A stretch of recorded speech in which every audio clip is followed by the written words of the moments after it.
On December 6, 1917, Halifax Harbor.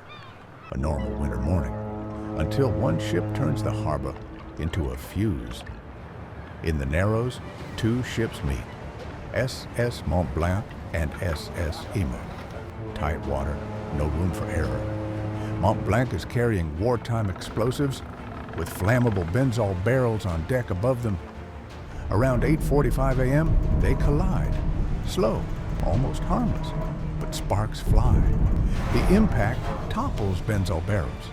Vapors spill out. A spark from the collision ignites them. The crew abandons ship and tries to warn the shore. But the message doesn't spread fast enough. People watch from windows, too close, not knowing the glass is about to burst.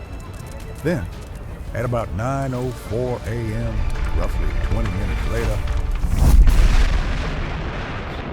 a shock wave rips through the city, windows shatter, and the harbor surges.